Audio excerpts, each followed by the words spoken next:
이라는 제목으로 말씀을 전하고자 합니다. 진정한 복이 무엇인지 우리에게 가르쳐 주옵소서. 예수님 이름으로 기도합니다. 아멘.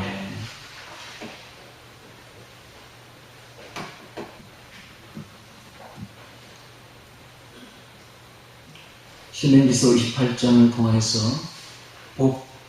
복이라는 제목으로 말씀을 전하겠습니다.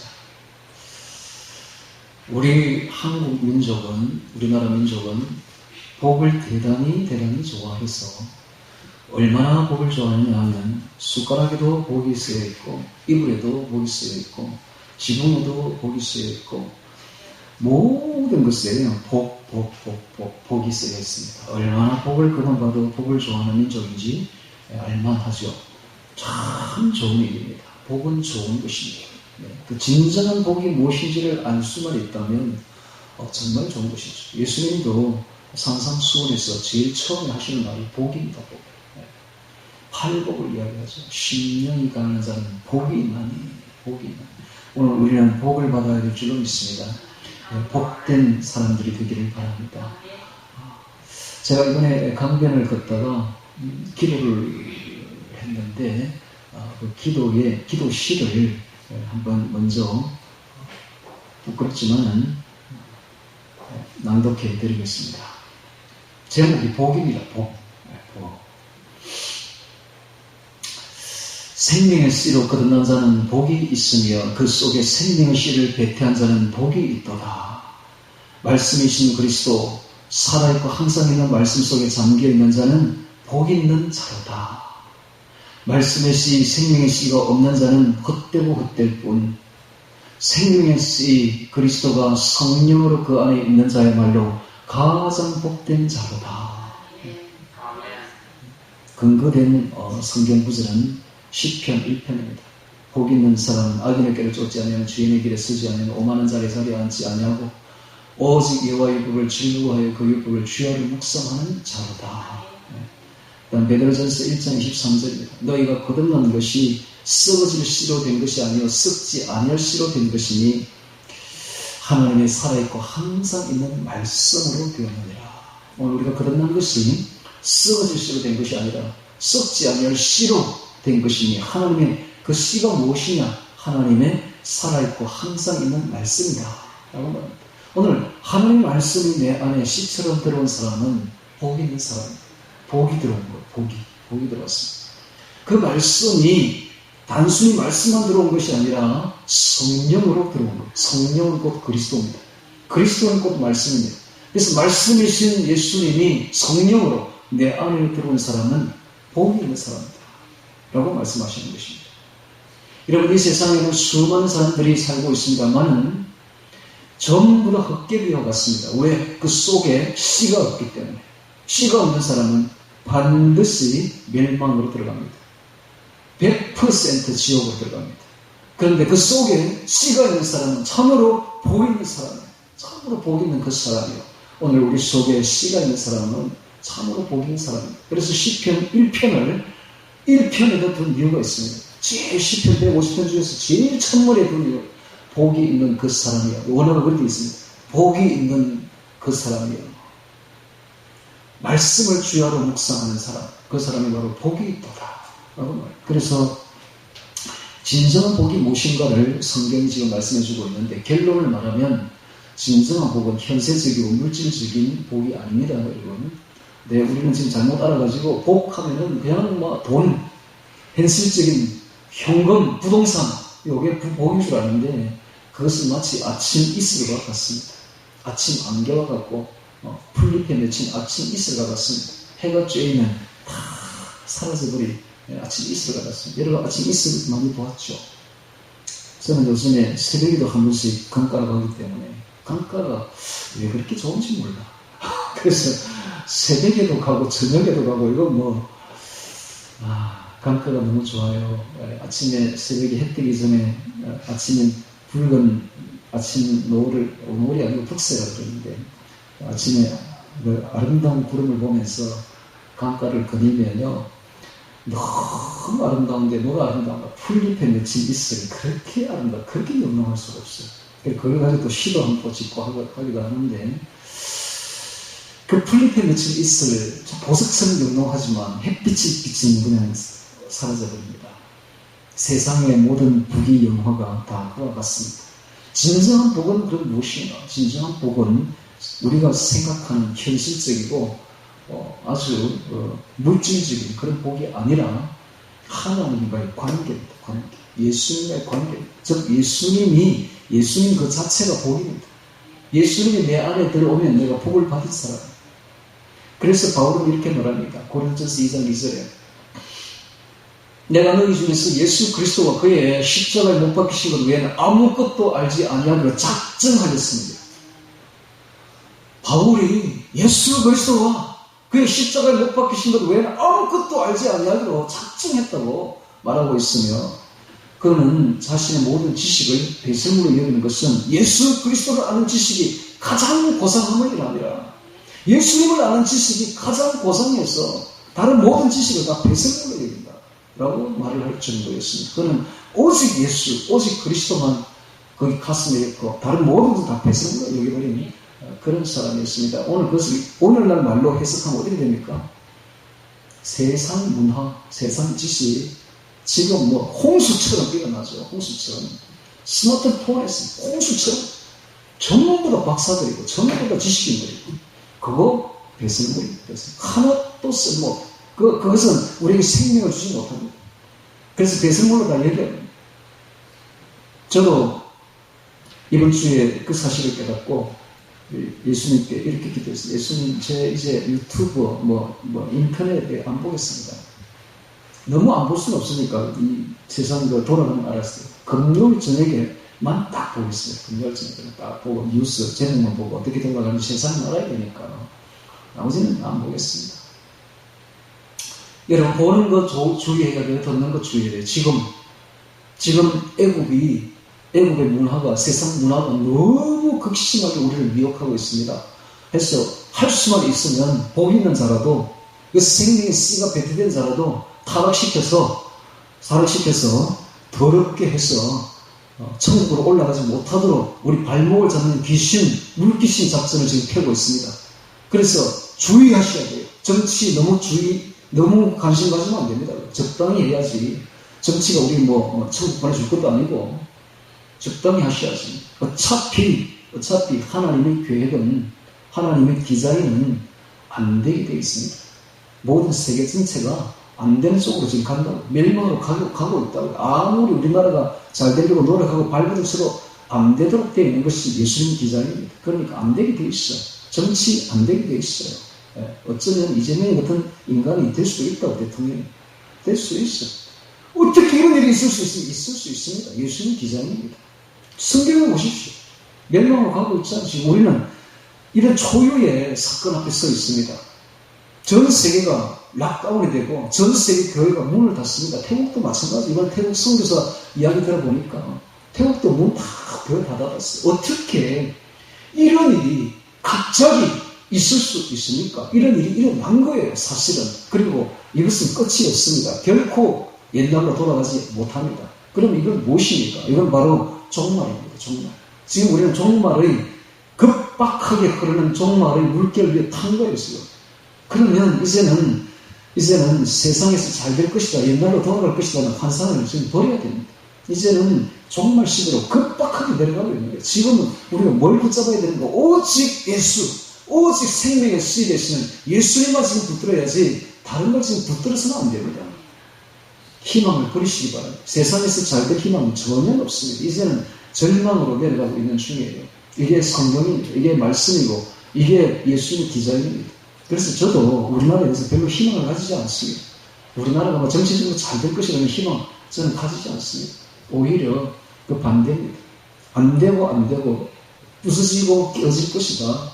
그것이 성경이니까, 그것이 예수님 디자인이니까 종말의 사건으로 지금 우리는 급박하게 흘러가고 있습니다. 이럴 때 우리가 붙잡아야 될 분은 오직 한 분, 예수 그리스도. 내일이라도 오실 수 있습니다. 내일이라도 우리 휴가 될 수 있습니다. 예수님이 오시면 우리가 들림받는 그것이 우리의 유일한 소망이지 세상에는 소망이 없는 것입니다. 그래서 오늘 우리가 생명의 씨를 우리 안에 배태하고 있어야 된다는 사실입니다. 이것이 오늘 복이라고 결론을 말합니다. 결론을 보니까 이 신명기서 28장에 있는 이 복은 바로 주 예수님과의 관계다 하는 것을 알 수가 있습니다. 예수님과의 관계만 잘 수립한다면, 즉 생명의 씨가 우리 안에 있다면 우리는 복을 받은 자가 되는 것입니다. 그래서 생명의 씨가 없는 사람은 헛개비용 같습니다. 헛되고 헛되뿐이에요. 모습은 똑같아도 그 사람에게는 저주와 멸망이 기다리고 있을 뿐이요, 생명의 씨가 우리 안에 들어온 사람은 생명과 평안과 행복이, 천국이 우리 안에 들어온 것입니다. 그래서 결론은 생명의 씨가 가진 사람은 하늘나라를 상속받습니다. 왜? 우리를 상속자로 불렀기 때문에 그건 하나님의 약속입니다. 우리 안에 생명의 씨가 있는 사람은 반드시 하늘나라를 상속받습니다. 그러나 생명의 씨가 없는 사람은 하늘나라를 상속받지 못합니다. 보통 이 여성들이 요즘에 간혹 이런 여자들이 있겠죠. 없다고 볼 수 없겠지. 결혼할 때에 신랑을 보지 아니하고 신랑의 물질을 봅니다. 신랑이 얼마나 부자인가, 신랑이 얼마나 돈을 잘 버는가. 그런 여자들은 신랑 그 자체에는 별로 관심이 없어요. 신랑이 가진 물질과 그거는 관심이 있는 거야. 관심. 참 슬픈 일이죠. 그런데 신랑을 가지게 되면 신랑이 가진 모든 것이 그저 덤으로 다 따라옵니다. 그런데 요즘 어떤 여자들이 그렇다는 거예요. 그런 여자들이 너무 많은 것 같아요. 조건을 되게 따져. 조건 뭐 필요 있습니까? 신랑만 가지면 나머지는 다 따라올 건데. 똑같습니다. 오늘 우리가 예수님을 믿는다면서도 복 찾으면서 현실적이고 물질적인 복을 찾는다면 마치 예수 그리스도를 도외시하고 예수 그리스도 뒤에 있는 영화만, 축복만 찾는 그런 이상한 일이 벌어지고 마는 것입니다. 그런 자를 예수님이 좋아하시겠습니까? 그런 자를 신랑이 좋아하시겠습니까? 신랑이 뭐라고 말하겠습니까? 오늘 우리는 신랑만 바라보기 바랍니다. 하늘나라 축복 같은 것을 생각하지 마시고 오직 신랑만 바라보면 신랑에게 모든 게 다 있습니다. 할렐루야. 내 안에 예수 그리스도만 들어오면, 생명의 씨로 성령으로 들어오면 모든 축복이, 현실적인 축복부터 시작해서 영원한 저 하늘나라의 축복까지 모든 게 다 덩굴째 되면 굴러 들어옵니다. 이 이야기를 지금 신명기서 28장에 하고 있는 거예요. 그런데 그와 반대로 신랑을 떠나게 되면 모든 저주가 다 내려옵니다. 모든 저주가. 왜? 너무 사랑하니까. 하나님은 우리를 잃어버리고 싶지 않으니까. 역설적인 이것도 사랑입니다. 사랑의 표현입니다. 그래서 때리는 거예요. 때리는데 여기 쫙 기록된 15절, 내가 만일 내 하나님이 여호와의 말씀을 순종하지 아니하면부터 시작되는 마지막까지 기록된 게 저주의 말씀인데, 이 저주의 말씀은 오늘날에도 문자 그대로 이루어집니다. 문자 그대로 이루어진 것을 보려면 북한을 보면 딱 그대로예요. 북한이 하나님이 선택한 민족이요, 정말 하나님의 자녀들인데 하나님의 말씀을 듣지 않고 순종하지 않으니까 딱 문자 그대로 이 저주가 그대로 내려오는 거예요. 그래. 하늘이 못이 되고, 이런 말이 있죠. 여기 보면 하늘이 못이 되고 아래의 땅은 철이 될 것이며, 그 풀이 안 난다는 거. 너무 이상한 게, 인공위성 사진을 딱 보면 알 수가 있어요. 38선을 경계해서 그 아래쪽에는 무성하고 푸르고, 또 저 압록강, 두만강 계획에서 그 위쪽은 무성하고 푸른데 딱 북한만 무슨 하늘이 철이 된 것처럼, 땅이 못이 된 것처럼 푸른 폰이 보이지 않는, 완전히 황량합니다. 내 말입니다. 너무 차이가 나요. 그래서 그 김북한 목사님이, 탈북한 목사님 이름이 김북한이에요. 김북한 목사님 간증하는 걸 들어보면 참 눈물이 없습니다. 그들이 북한에 그 땅을 비옥하게 하려고 아무리 심어도 안 되는 거예요. 땅이 저주를 받습니다. 땅이 저주를 받아가지고 무엇을 심어도 안 되는 거예요. 그래서 김정일이 때에 참모들을 불렀대요. 도대체 나라가 왜 이랬냐? 땅이 왜 이리 됐냐? 어떻게 하면 되겠냐? 땅이 너무 많이 경작을 해가지고 이 영양가 다 빠져서 그렇습니다. 그럼 어떻게 하면 좋겠느냐? 땅을 뒤집으면 됩니다. 그래? 그럼 전부 다 뒤집어.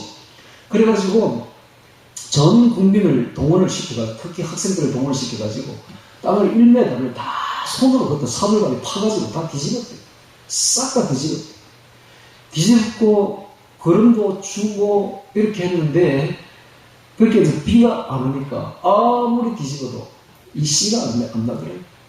그래서 씨가 안 나가지고 너무 이제 이렇게 비가 안 오고 가뭄이 너무 많이 되니까 안 되니까 그래 있었는데 어느 날 이제 비료를 많이 하고 걸음을 많이 했는데 어느 날 하늘은 홍수가 집중적으로 내가 싹 쓸어가고 얘도 안 되고 저래도 안 되고 뒤집어도 안 되고 안 되는 거예요. 왜? 저주를 받았으니까. 그래서 그 김북한 목사님이 저에게 우리에게 이런 말을 합니다. 이것은 내가 몰랐는데 이제 보니까 이 신명기 28장을 보니까 하나님이 얼마나 북한을 사랑하시는지 역설적으로 자기가 알겠대요.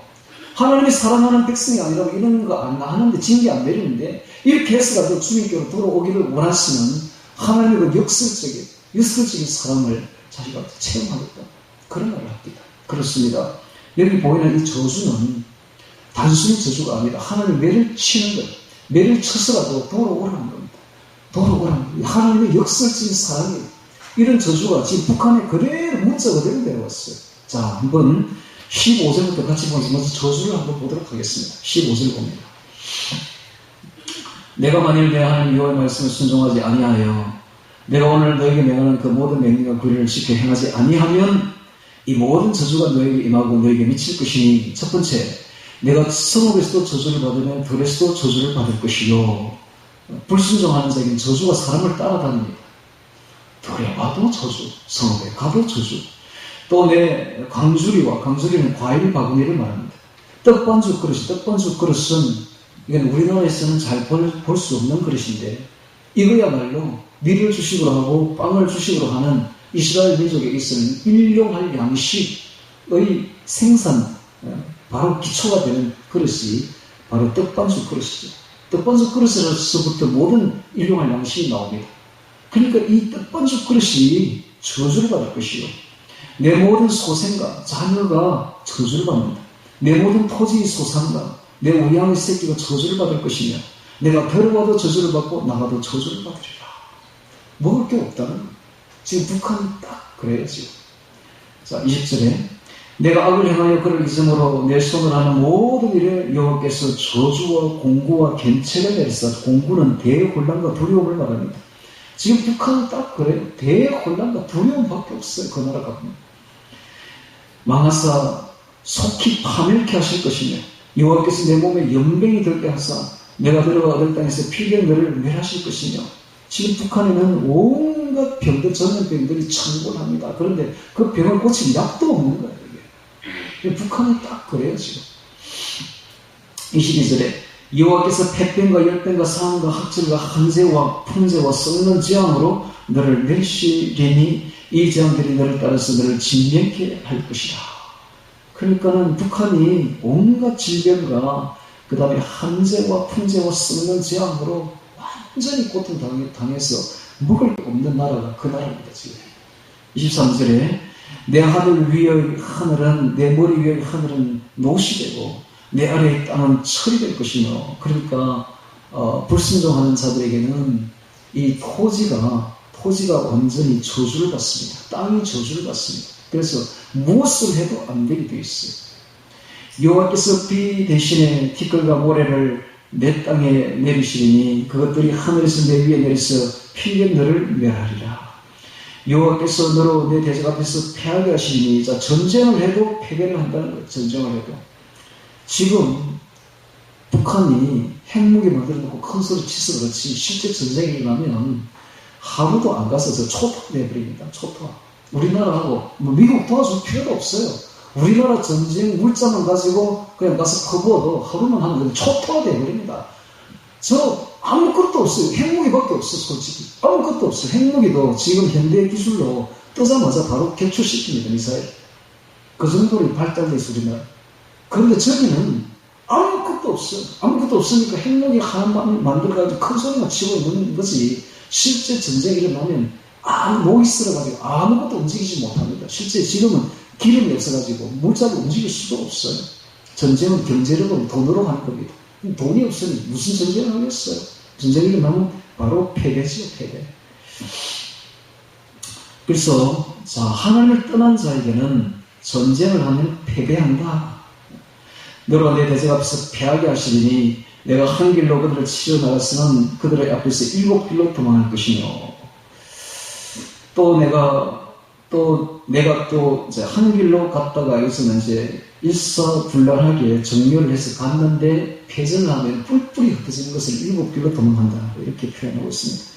내가 또 세계 만국 중에서 허tum을 당하고 내 시체가 공중의 모든 새와 땅 짐승의 밥이 될 것이나, 전쟁은 재앙이죠. 그것들을 쫓아줄 자가 없을 것이며 여호와께서 애굽의 종기와 치질과 그의 헬병과 개창은 옴을 말합니다.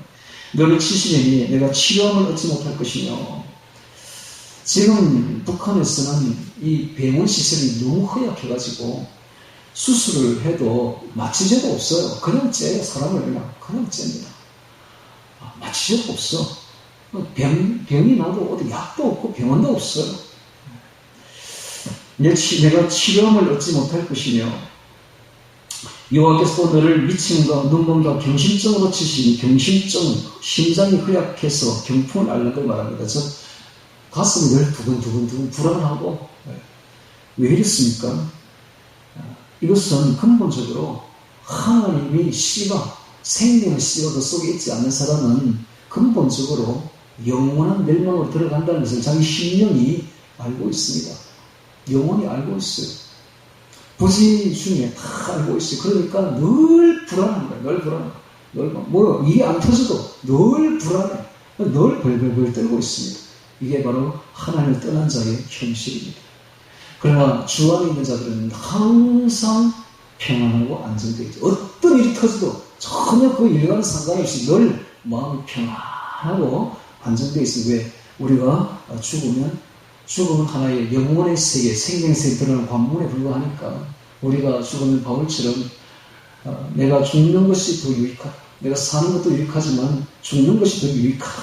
했던 바울 빌립보서 1장 21절, 이는 내게 사는 것이 그리스도니 죽는 것도 유익하니라. 바울은 오히려 죽는 것을 더 원했어요.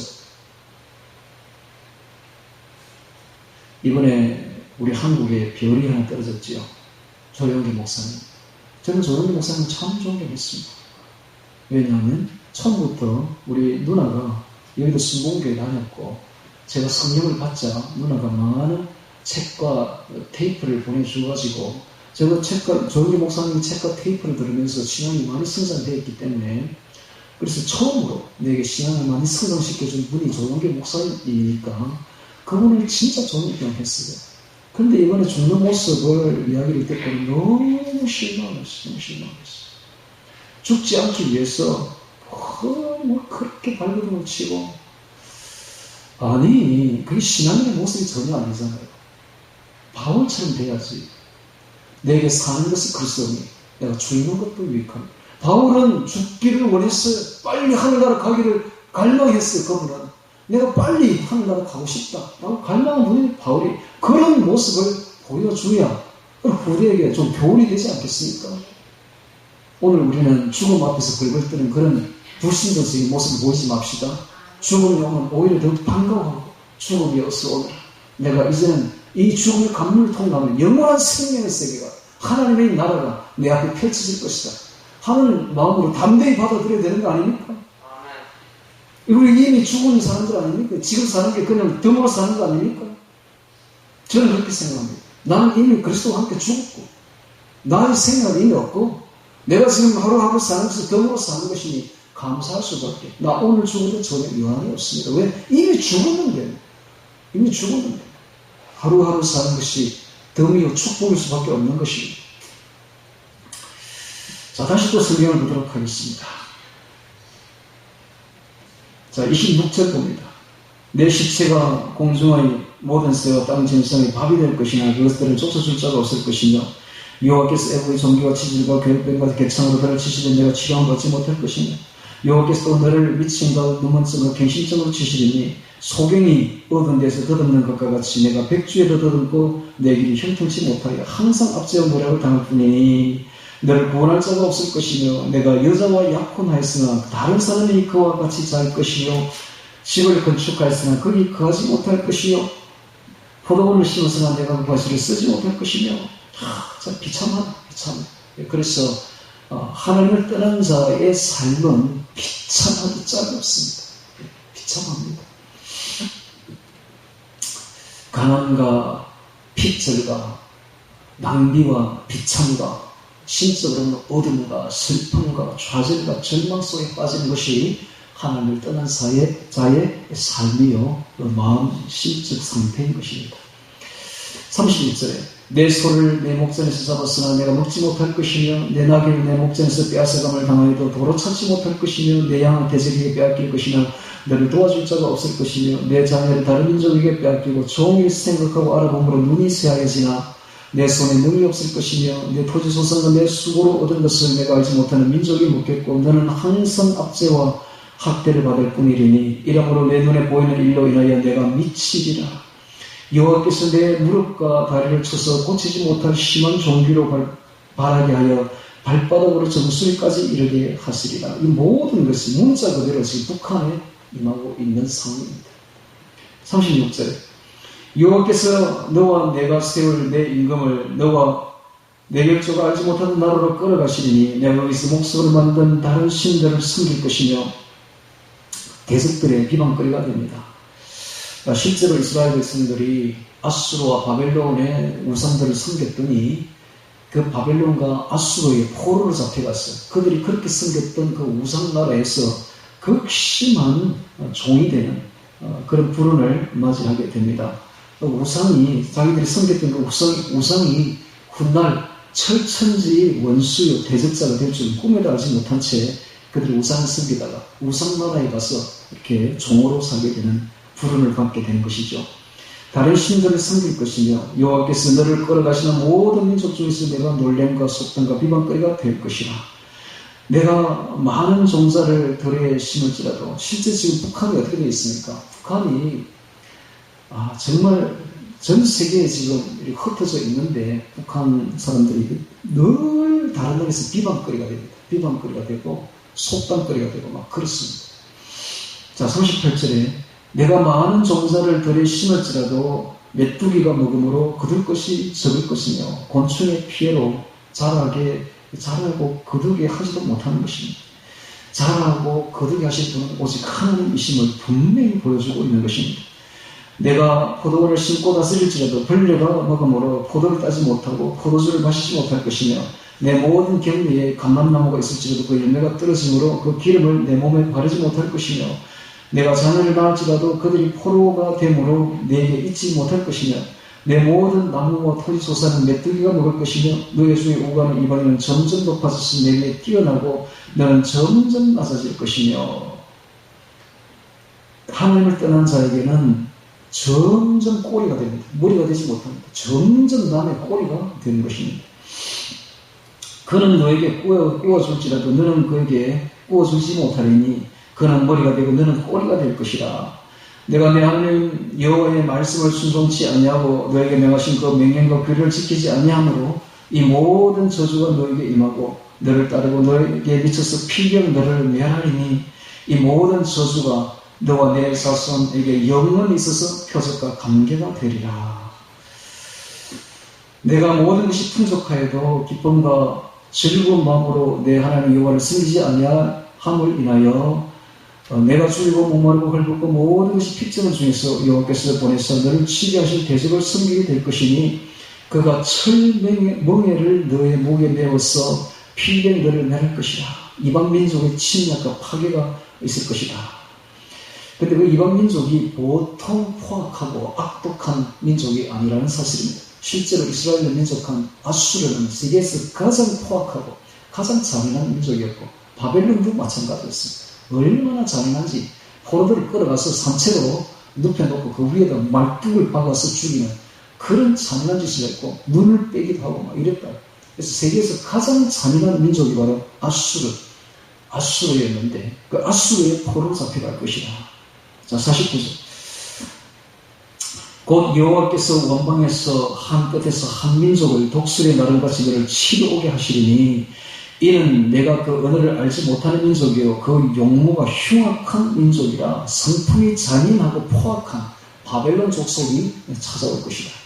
그는 노인을 돌아보지 아니하며 유치를 공유히 여기지 아니하며 내 육축의 새끼와 실제로 그들이 바벨론 군사들이 와서 아이 된 산모의 배를 칼로 가르고 어린 아이들을 발을 잡고 들어서 바위에 머리를 내리쳐서 죽이고 그랬다. 산모를 어린 아이들을 돌아보지 않는 그런 포악하고 잔인한 민족이었습니다. 긍휼히 여기지 아니하며 내 육축의 새끼와 내 토지의 소산을 먹어서 필경은 너를 멸망시키며 또 곡식이나 포도주나 기름이나 소의 새끼나 양의 새끼는 너를 위하여 남기지 아니하고 필경은 너를 멸절시키리라. 이게 바로 우상을 섬긴 결과인 것입니다. 하나님을 멀리하고 우상을 섬긴 결과가 바로 이와 같습니다. 성경에서는 우상에 대해서 약 한 20가지 정도의 별칭을 붙여놓고 있는데 그걸 조금 소개하면 이렇습니다. 이 우상 아이돌은 헛되다, 존재하지 않는다, 무가치하다, 쓸데없다, 아무것도 아니다, 텅 비었다, 유사하다, 환영이다, 무서움이다, 공포다, 두려움이다, 색이다, 주저하다, 깎아 만들다, 가늠하다, 매춘하다, 금욕하다, 고생하다, 서있다, 두다, 위치하다, 고치다, 수호하다, 해모스럽다, 더럽다, 가정하다, 이런 뜻이 우상에게 다 그렇게 20여 가지로 표현을 하고 있습니다. 우상은 그런 존재입니다. 더럽고 가정하며 헛되고 아무것도 없는 거예요. 오늘 우리는 하나님 아닌 다른 것을 사랑하는 그 다른 것이 바로 우상이 됩니다. 오직 모든 실체는 예수님이 다 가지고 있고 하나님이 다 가지고 있고 예수님을 떠난다 하면 그때부터는 우상이 되어버리는데 그 끝은 헛되고 헛될 뿐이요 멸망과 그냥 파멸밖에 없는 것입니다. 오늘 모든 복은 다 예수님이 다 가지고 있습니다. 그러므로 예수님만 우리 안에 이렇게 되면 생명의 씨만 배태하게 되면 복 있는 자가 됩니다. 할렐루야. 예수님을 떠나게 되면 그때부터는 파멸과 고생이 그냥 우리 앞에 쫙 펼쳐진다는 사실을 지금 이야기하고 있지 않습니까? 오늘 우리는 생명의 씨가 되신 예수님을 잉태하고 배태하는 복 있는 자들이 되기를 바랍니다. 52절 봅니다. 그들이 전국에서 내 모든 성읍을 에워싸고 내가 의뢰하는 바 높고 견고한 성벽을 다 헐며 내 하나님 여호와께서 너에게 주시는 땅의 모든 성읍에서 너를 에워싸리니 내가 대적에게 에워싸이고 맹렬히 쳐서 곤란케 함을 당함으로 비참한 상황이죠. 정말로 실제 그런데 도처에서 재현됩니다. 이 모든 일이 문자 그대로 재현됩니다. 내 하나님 여호와께서 너에게 주신 자녀 곧 내 몸의 소생의 고기를 먹을 것이라. 자녀의 고기를 먹는데 이게 북한에 문자 그대로 지금 일어나고 있습니다. 일어났고 지금도 일어나고 있습니다. 너희 중에 유순하고 연약한 남자라도 그 형제와 그 품의 아내와 그 남은 자녀를 질시하여 자기의 먹는 자녀의 고기를 그중 누구에게도 주지 아니하리니 이는 내 대적이 내 모든 성읍을 에워싸고 맹렬히 너를 쳐서 곤란케 하므로 아무것도 그에게 남음이 없는 영광일 것이며 또 너희 중에 유순하고 연약한 분이요 곧 유순하고 연약하여 그 발바닥으로 땅을 밟아보지도 아니하던 자라도 그 품의 남편과 그 자녀를 질시하여 그 다리 사이에서 나온 태와 자기의 낳은 어린 자식을 가만히 먹으리니 이는 내 대적이 내 생명을 에워싸고 맹렬히 쳐서 곤란케 하므로 아무것도 얻지 못하느니라. 이게 이스라엘에 실제로 일어났고 북한에도 지금 실제로 일어나고 있는 상황입니다. 58절에 내가 만일 이 책이 기록한 이 율법의 모든 말씀을 지켜 행하지 아니하고 내 하나님 여호와라 하는 영화롭고 두려운 이름을 경외하지 아니하면 여호와께서 너희의 재앙과 내 자손의 재앙을 극렬하게 하시니 그 재앙이 크고 오래고 그 질병이 중하고 오래일 것이라.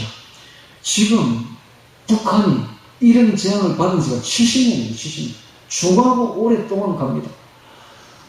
원인을 깨달아야 되는데 원인을 깨닫지도 못하니까 이런 거예요. 원인은 오직 하나, 하나님을 버린 결과인 것입니다. 똑같이 출발한 남북이 이승만 대통령님께서 정말 우리나라를 기독교 국가로 세워놨더니 처음에는 남한이 북한보다 훨씬 못 살았는데 70년이 지나자 우리나라는 7대 강국에 들어가는데 북한은 우리보다 훨씬 잘 살았는데 70년이 지나자 완전히 꺼진 나라가 되고 말았습니다. 완전히 거지가 되고 말았습니다. 이것이 하나님의 말씀 그대로인 것입니다.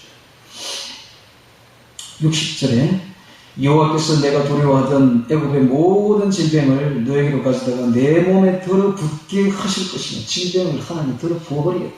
애굽에 내렸던 그 질병들, 10대 재앙들을 너에게 들어부어버리겠다. 이 표현에서 하나님이 얼마나 극심하게 저주를 내릴 것인지를 보여주고 있지 않습니까? 오늘 우리가 만약에 하나님의 자녀라면 우리가 하나님을 떠나게 되면 이런 일을 봤습니다. 이런 일이 벌어집니다. 우리 안에. 이런 일이 벌어진다는 것은 우리를 곧 사랑한다는 이야기입니다. 이렇게 해서라도 돌아오라는 거예요. 이렇게 해서라도 내 자녀가 내게 돌아오너라. 이런 뜻입니다. 내가 너를 절대로 버리지 않는다. 이렇게 쳐서라도 내가 너를 생명으로 인도하리라. 멸망으로 가게 하지는 않을 것이다. 이런 뜻입니다. 그래서 저 북한이요, 얼마나 하나님이 사랑하시는지 우리가 알겠습니까? 역설적으로 저는 알겠어요. 북한이야말로 하나님이 가장 사랑하는 백성들이 저곳에 있습니다. 북한에 있습니다. 그러므로 우리는 북한을 위해서 기도해야 되고, 북한을 도와줄 생각을 해야 되고, 북한을 위한 준비를 해야 되는 거예요.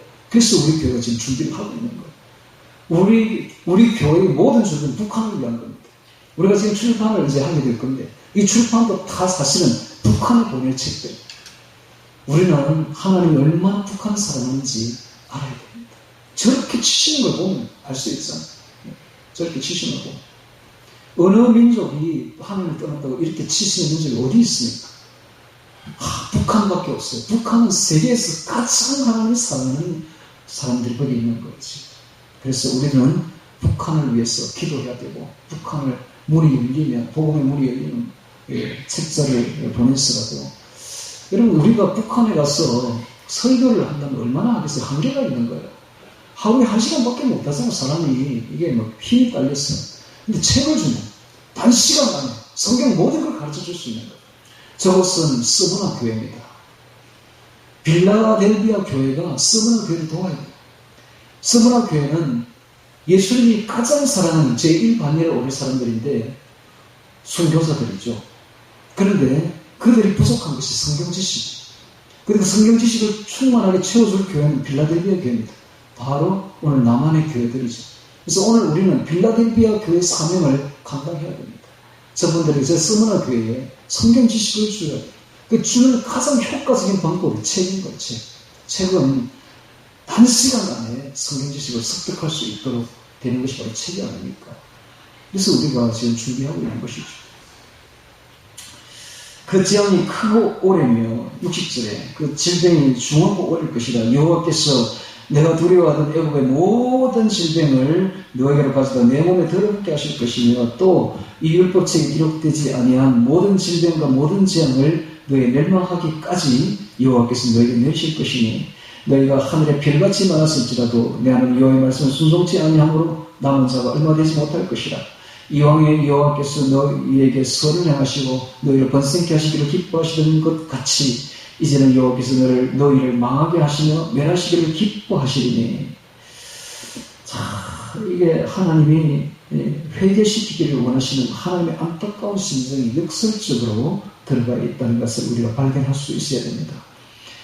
멸하시기를 기뻐하시리니 너희가 들어가 얻는 땅에서 뽑힐 것이요 여호와께서 너를 이 땅 이 끝에서 저 끝까지 만민 중에 흩으시리니 내가 그곳에서 너와 내 열조에 알지 못하던 목석 우상을 섬길 것이라. 그 열국 중에서 내가 평안함을 얻지 못하며 내 발바닥을 쉴 곳도 얻지 못하고 오직 여호와께서 거기서 너의 마음으로 떨고 눈으로 쇠하고 정신으로 산란케 하시리니. 하나님 품을 떠났으니 어디 간들 쉴 곳이 있겠으며 어디 간들 평안이 있을 리가 있겠습니까?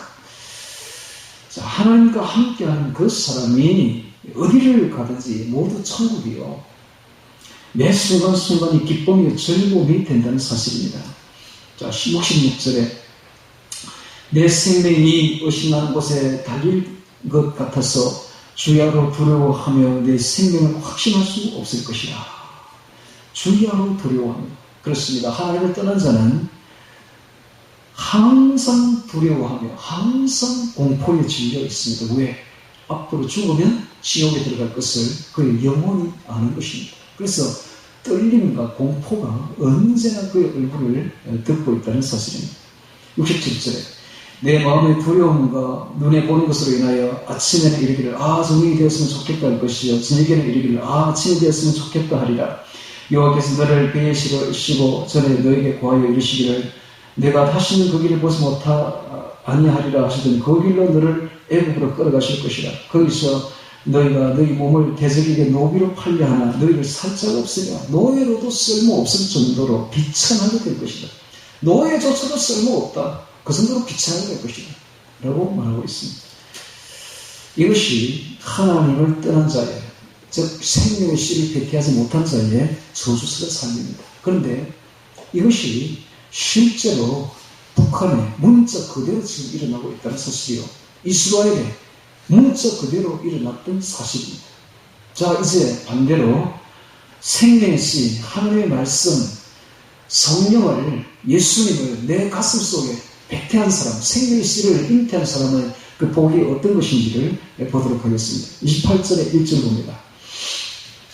너가 너의 하나님 여호와의 말씀을 첫 번째 삼가 듣고 두 번째 내가 오늘 너에 명하는 그 모든 명령을 지켜 행하면 이게 조건입니다. 복의 조건. 첫 번째 말씀을 삼가 들어야 돼요. 말씀을 삼가 듣고 이것을 원어에 보면 샤마로 되어 있습니다. 듣고 그러니까 복을 받는 그 첫 번째의 발걸음이 말씀을 신중하게 듣는다는 거예요. 하나님의 말씀을 사모해서 그 말씀을 먹는다는 거예요. 듣는다기보다는 먹는다고 표현해야 돼요. 너무 사모해서 하나님의 말씀이 너무너무 좋았어. 항상 그 말씀을 들을 뿐만 아니라 먹어 삼켜버려요. 암송해. 너 암송 왜 합니까? 하나님 말씀이 너무 좋으니까. 이유는 딱 한 가지. 암송을 왜 하냐고 물어보세요. 제가 암송합니다. 암송하는 사람에게 물어보세요. 암송 왜 합니까? 남한테 자랑하려고 합니까? 아니요. 하나님 말씀이 너무 좋았어. 그 말씀을 그냥 먹고 싶어서 삼켜버린 게 바로 암송이에요. 암송. 하나님 말씀이 너무너무 좋았어. 그 말씀을 그냥 삼켜버린 거예요. 이게 바로 삼가 듣고 샤마 듣고 또 듣다가 너무 좋았어. 삼켜버렸네 그냥. 그래서 내 안에 말씀이 들어와 있습니다. 암송. 그래서 내가 어디를 가든지 그 말씀이 내 입속으로, 입 밖으로 터져 나옵니다. 이 삼가 듣고입니다. 자, 그런 사람은 그 말씀이 너무 좋으니까 그 말씀대로 행하고 싶어 하는 거예요. 그 말씀대로 행동하고 싶어 하는 거예요. 손양원 목사님은 산삼순을 외운 것 같아. 예수님이 말씀하시기를 너희가 내 이웃을 사랑하고 원수를 미워하라 했다는 것을 너희가 들었으면 나는 너희에게 이르노니 원수를 사랑하고 너를 핍박하는 자를 위하여 기도하라. 이 말을 외워놓으니까 자기 두 아들 동신이를 죽인 그 원수 같은 아이를 자기 양아들로 삼습니다. 그러니까 대학까지 공부시켜줘요. 그 밑에 있는 여동생이 도저히 이해가 안 돼. 아버지가 하는 행동이 이해가 안 돼가지고 책을 쓰는데 나는 끝까지 아버지를 이해하지 못하겠다. 사랑의 원자탄. 손양원 목사님. 왜 그런 행동이 나옵니까? 말씀을 외우니까. 말씀을 암송하니까 그 말씀대로 행하고 싶어 하는 거죠. 원수를 사랑하는 것입니다. 경찰들이 와서 그 원수를 죽이려고 할 때 그가 막았습니다. 아니요. 이 아이는 나의 아들로 삼겠소. 나에게 맡겨주시오. 이 아이를 사형시키지 마시오. 내게 주시오. 그렇게 해서 손 목사님이 그 아이를 자기 양아들로 삼은 거 아닙니까? 다 어디서 나오는 이야기입니까? 말씀을 삼키다 보니까 말씀대로 할 수 있는 겁니다. 이게 인간의 행동을 넘어가는 거예요. 인간의 상식을 넘어가는 행동을 하는 겁니다. 이게 바로. 말씀이 안에 들어오니까 그런 행동이 나오는 것이죠. 그래서 복을 받는 첫 번째 비결은 말씀을 삼가 들어야 돼요. 샤마 듣고 들어야 됩니다. 두 번째, 그 말씀을 그대로 지켜 행해야 됩니다. 이것이 바로 축복의 근원이 되어버립니다. 자, 지켜 행하면 내 하나님 여호와께서 너를 세계 모든 민족 위에 뛰어나게 하실 것이라. 내가 내 하나님 여호와의 말씀을 순종하면 이 모든 베레카, 복이라는 글자가 나왔습니다. 베레카가 나왔는데, 자, 이 복은 베라카. 이 말은 바락에서 나와서 바라크. 바락은 무릎을 꿇다라는 뜻입니다. 무릎을 꿇다. 그러니까 복의 원어가 하나님과의 관계를 말하고 있습니다. 하나님과의 관계. 이게 바로 복이다. 즉 무릎을 꿇어서 하나님과 깊은 교제, 관계, 하나님과 관계를 수립하는 것. 이게 바로 복이다. 즉 복은 현실적이고 물질적인 복이 아니라 내세적이고 지극히 영적인 복이다. 하나님과의 관계다. 이런 말을 하고 있습니다. 이게 바로 복입니다. 즉 하나님과의 바른 관계를 회복하는 것. 이게 바로 복이다. 복이다. 자, 이것을 리얼하게 설명하고 이렇습니다. 가난한 어떤 여자가 어떤 신랑을 보는데, 즉 부자인 신랑을 보는데 그 부자의 신랑이 가지고 있는 물질을 탐하면 그건 복이 아니죠. 그건 복이라고 할 수 없죠. 그런데 그 여자가 진짜로 신랑을 사랑한다면 모든 복이 그냥 다 오는 거예요. 신랑이 가진 모든 복이 자기 복이 되어버리는 것이죠. 그래서 진정한 복은 신랑과의 관계 회복이다 라고 지금 말해 베라카 이게 바로 바라크 무릎을 꿇다. 우리가 예수님을 진실로 사랑한다면 기도하죠. 무릎을 꿇다면 기도하는 겁니다. 기도하면서 우리는 성령을 받습니다. 성령은 곧 예수님입니다. 성령과 예수님은 이게 다르게 분리할 수 있는 게 아니에요. 그래서 성령과 있으면 쌍둥이라도 그런 일란성 쌍둥이가 없어요. 똑같아. 그래서 우리가 성령을 받는다고 해서 예수님이 우리 안에 들어온 것과 똑같습니다. 그래서 기도해야 예수님이 들어오지, 기도 안 하고 멍청하게 있다고 들어오지 않죠. 무릎을 꿇다, 이것은 성령을 받는다. 이것이 바로 복이다. 생명의 씨가 들어온다. 이거 연결되어 있습니다. 그래서 오늘 말씀은 아주 간단해요. 기도해서 성령 받으면 복이다. 이 말입니다. 생명의 씨가 들어온다. 그래서 항상 우리 안에, 너희 안에 예수 그리스도가 있는가? 너희 자신을 시험하고 너희 자신을 확정하라. 너희 속에 예수 그리스도가 있지 아니하냐? 만약에 그렇지 않으면 너희가 버리운 자니라 하신 그 말씀을 기억해야 됩니다. 내 안에 예수 그리스도가 없으면 버리운 자입니다. 내 안에 예수 그리스도가 있는지 없는지 자신이 알 수 있잖아요. 그래서 자신을 항상 시험하고 자신을 확정하라. 너희 믿음을 너희가 믿음에 있는가? 너희 자신을 시험하고 너희 자신을 확정하라. 그 말씀을 깊이 새겨야 됩니다. 그래서 오늘 내가 예수님이 내 안에 있는지 없는지는 자신이 잘 압니다. 없으면 우리가 버리는 자입니다. 없으면 우리가 멸망으로 들어갑니다. 내 안에 그리스도가 있으면, 생명의 씨가 있으면 우리는 무조건 천국 들어갑니다. 천국과 지옥이 뭐 그렇게 복잡한 게 아니고 그렇게 뭐 어려운 게 아니에요. 내 안에서 예수님이 생명의 씨가 있으면 천국이 없으면 멸망이다. 이 말입니다. 이게 어떻게 결정됩니까? 기도로서. 말씀과 기도죠. 말씀과 기도로서 생명의 씨가 내 안에 있으면, 이거 뭐라고 말로 표현이 안 되네. 들을 게 있는 자는 들을지어다. 생명의 씨가 내 안에 있으면 천국이요, 없으면 지옥입니다. 2절 봅니다. 2절. 내가 내 하나님 여호와의 말씀을 순종하면 이 모든 복이, 이제 복이 무엇인지 알겠습니까? 생명의 씨입니다. 하나님과의 관계 회복입니다. 예수 그리스도를 말합니다. 성령의 씨를 말합니다. 말씀의 씨를 말합니다. 이것이 내 안에 있으면 이게 바로 복이다. 이 모든 복이 너에게 임하여 너에게 미치리니, 자, 그렇게 되면 신랑 뒤에 있는 모든 복이 열 글자에 다 불려 들어옵니다. 성읍에서도 복을 받고 들에서도 복을 받을 것이며. 자, 성읍이 무엇입니까? 성읍은 사람들이 많이 모인 곳입니다. 즉 공적으로 이름이 명예가 올라갈 것이다. 공적인 복을 받을 것이다. 이 말이고, 들에서도 사람이 없는 곳이죠. 아무도 없는 곳에도 내적인 축복을 받을 것이다. 성령의 충만을 받을 것이다. 이런 말입니다. 성읍에서도 복을 받고 들에서도 복을 받을 것이며, 내 몸의 소생과 자녀가 복을 받습니다. 자녀가 잘되고 잘됩니다. 내 몸의 소생과 내 토지의 소생, 토지가 잘돼. 뭘 뿌려도 잘돼요. 이 엎어져도 잘되고 일어나도 잘되고, 내 짐승의 새끼와 의양의 새끼가 복을 받을 것이며, 소유의 축복을 받게 되는 짐승, 의양은 고대의 재산의 척도였습니다. 재산이, 소유가 축복을 받는다. 그래서 하나님의 씨를 배태한 사람은 현세에서도 잘되고 내세에서도 잘됩니다. 복을 받을 것이며, 자, 5절에 내 광수리와, 광수리는 과일 바구니를 말합니다. 과일 바구니.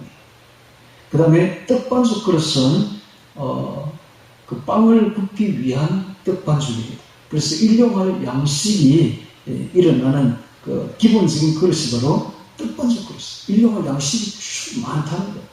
북한에는 일용할 양식이 없어. 일용할 양식. 한 끼 먹을 양식도 없어요, 지금. 떡반죽 그릇이 복을 받을 것이며, 자, 오늘 우리나라 어떻습니까?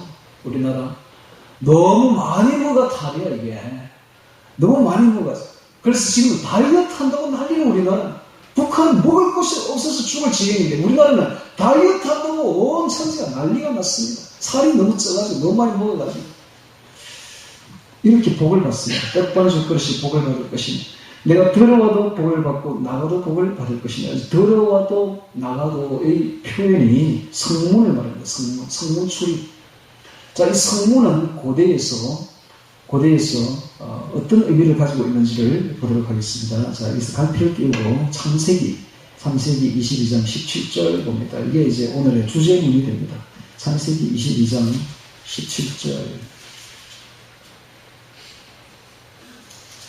창세기 22장 17절.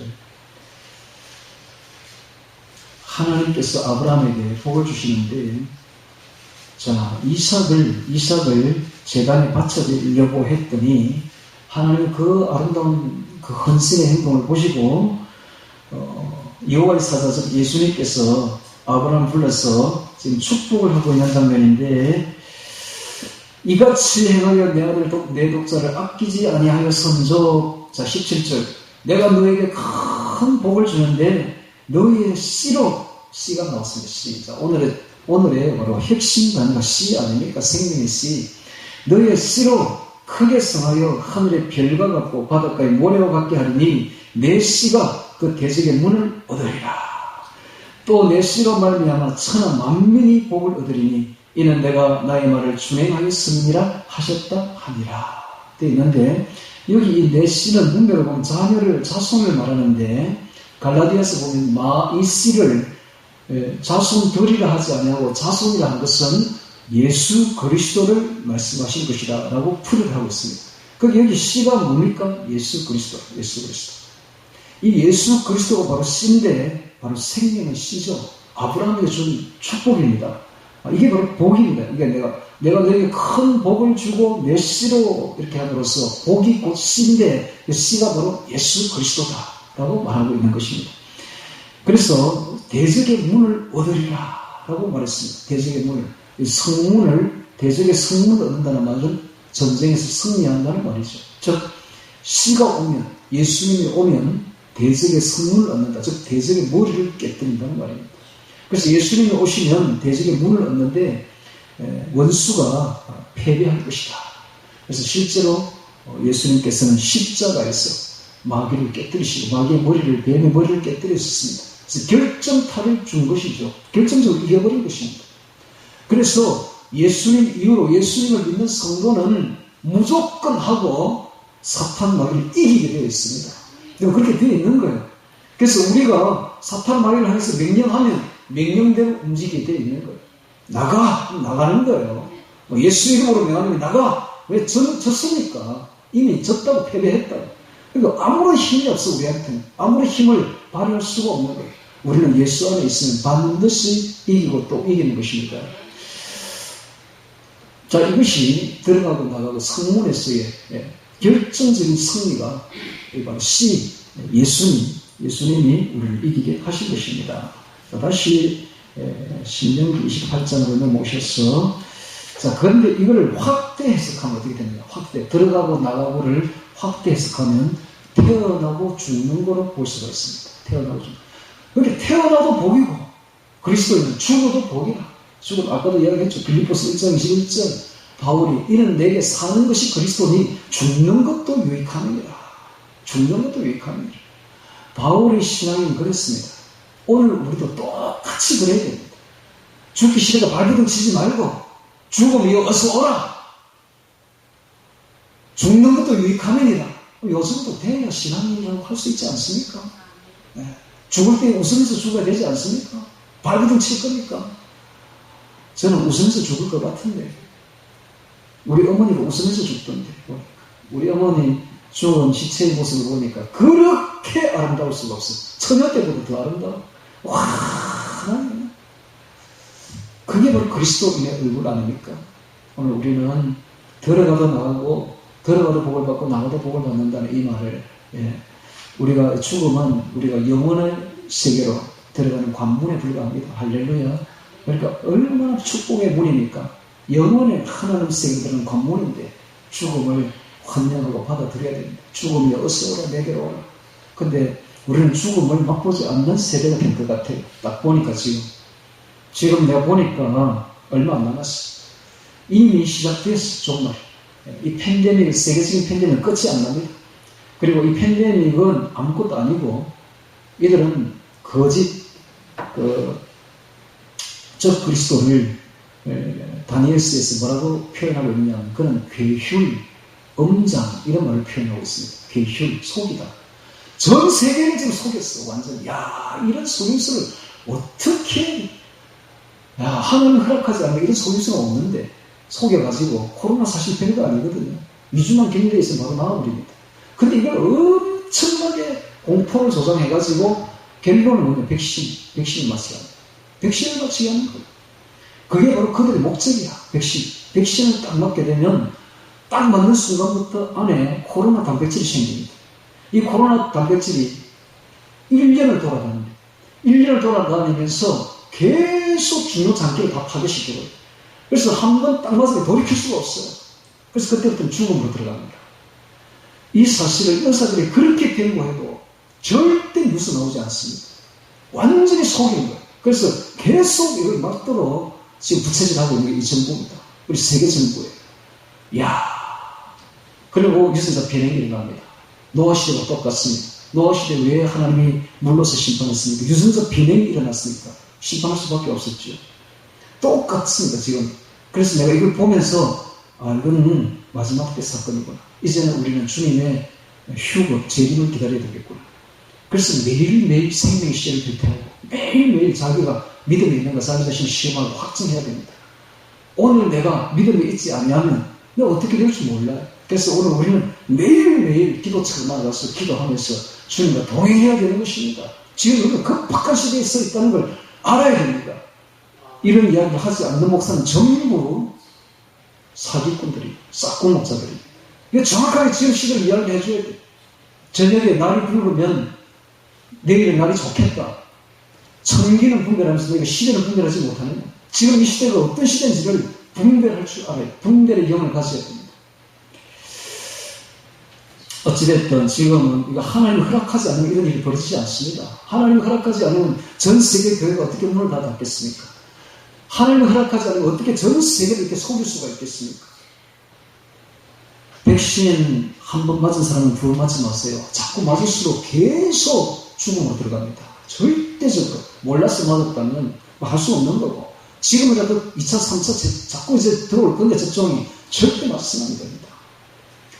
지금 미국에서는 백신을 맞지 않는 사람은 노작, 직업을 잃을 것이다 라고 말하면서 교사도 지금 백신 안 와서는 지금 탈퇴됩니다.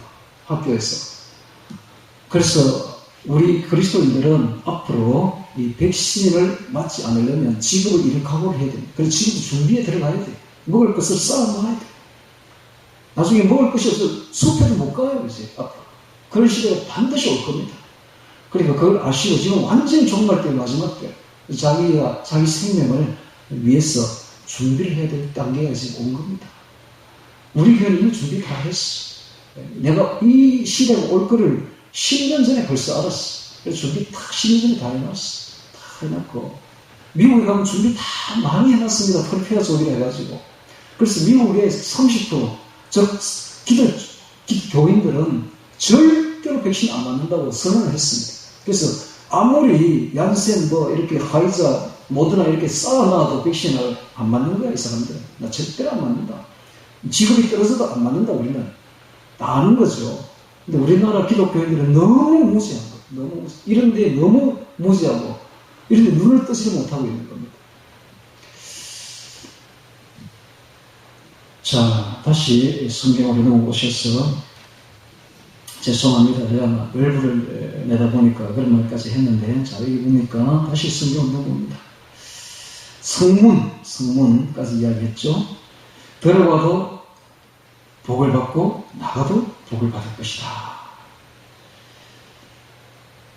예, 자, 7절 봅니다. 7절. 내 대적들이 일어나 너를 치려하면 여호와께서 그들을 내 앞에서 패하게 하시리니 그들이 한 길로 너를 치려 들어가서 내 앞에서 7길로 도망하리라. 철저히 완벽한 패배, 민족의 번영과 민족적인 축복을 줄 것이다 라는 것입니다.